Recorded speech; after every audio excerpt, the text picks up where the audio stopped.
ہماری ویڈیوز دیکھنے کے لیے ہمارے چینل صراط جنت کو سبسکرائب کریں۔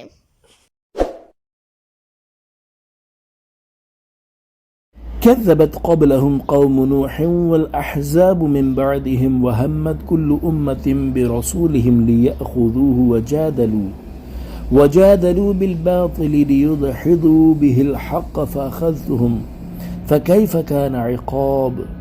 ترجمہ کنز العرفان۔ ان سے پہلے نوح کی قوم اور ان کے بعد کے گروہوں نے جھٹلایا اور ہر امت نے یہ ارادہ کیا کہ اپنے رسول کو پکڑ لے اور باطل کے ذریعے جھگڑتے رہے تاکہ اس سے حق کو مٹا دیں، تو میں نے انہیں پکڑ لیا تو میرا عذاب کیسا ہوا۔ تفسیر صراط الجنان۔ اس سے پہلی آیت میں بیان فرمایا گیا کہ کافروں کا انجام ذلت و خواری اور عذاب میں مبتلا ہونا ہے، اور اب یہاں سے یہ بتایا جا رہا ہے کہ پہلی امتوں میں بھی ایسے حالات گزر چکے ہیں۔ چنانچہ ارشاد فرمایا کہ ان کفار مکہ سے پہلے حضرت نوح علیہ السلام کی قوم اور ان کے بعد کے گروہوں جیسے عاد، ثمود اور حضرت لوط علیہ السلام کی قوم وغیرہ نے اپنے نبیوں اور رسولوں علیہ السلام کو جھٹلایا،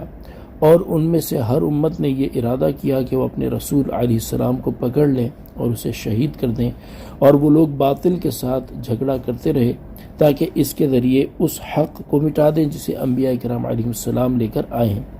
جب انہوں نے اپنے رسول علیہ السلام کو پکڑنے کا ارادہ کیا تو میں نے انہیں پکڑ لیا، تو اے لوگوں، تم ان کے شہروں سے گزرتے ہوئے دیکھ لو کہ ان پر میرا آنے والا عذاب کیسا ہوا۔ ان میں کوئی اس عذاب سے بچ سکا؟ اس آیت میں سابقہ امتوں کے جو احوال اور اپنے رسولوں کے ساتھ ان کا جو طرز عمل بیان کیا گیا اور اس بنا پر ان کا جو حال ہوا، اس میں اسلام کے ابتدائی زمانے کے کفار اور بعد والے ان تمام لوگوں کے لیے عبرت اور نصیحت ہے جو سابقہ امتوں کی روش پر عمل پیرا ہے،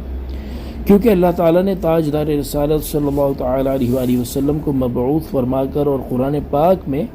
اپنی وحدانیت، رسول کریم صلی اللہ تعالیٰ علیہ وآلہ وسلم کی رسالت اور اسلام کی حقانیت پر روشن اور مضبوط دلائل بیان فرما کر تمام حجتیں پوری کر دیں، اور قیامت تک آنے والے کسی بھی فرد کے لیے کوئی عذر باقی نہیں چھوڑا۔ اس کے باوجود بھی اب کوئی اپنی ہٹ دھرمی پر قائم رہے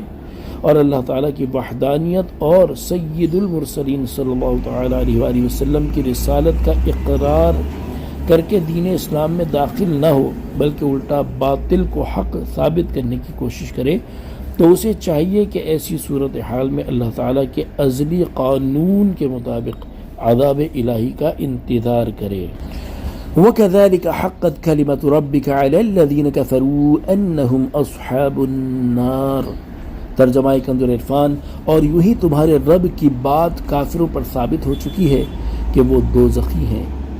تفسیر صراط الجنان۔ یعنی اے پیارے حبیب صلی اللہ تعالیٰ علیہ وآلہ وسلم، جس طرح سابقہ جھٹلانے والی اور اپنے رسولوں کے ساتھ باطل جھگڑا کرنے والی امتوں پر عذاب سے متعلق اللہ تعالیٰ کا حکم اور اس کی قضا جاری ہوئی، اسی طرح آپ کو جھٹلانے والے اور آپ کے خلاف سازشیں کرنے والے کفار پر بھی اللہ تعالیٰ کی بات ثابت ہو چکی ہے کہ وہ جہنمی ہیں۔ یاد رہے کہ اس آیت میں کافروں سے وہ مراد ہیں جن کی موت کفر پر ہوگی، اور یہ کافر ہمیشہ کے لیے جہنم میں رہیں گے۔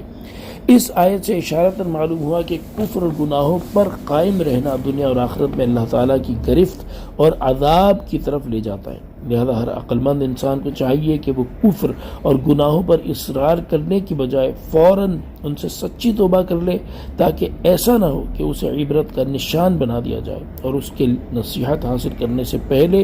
دوسرے لوگ اس سے عبرت اور نصیحت حاصل کریں۔ اللہ تعالیٰ ہمیں گناہوں سے سچی توبہ اور فوری توبہ کرنے کی توفیق عطا فرمائے، آمین بجاہ النبی الامین صلی اللہ تعالیٰ علیہ وآلہ وسلم۔ صلو علی الحبیب صلی اللہ تعالیٰ علی محمد صلی اللہ تعالیٰ علیہ وآلہ وسلم۔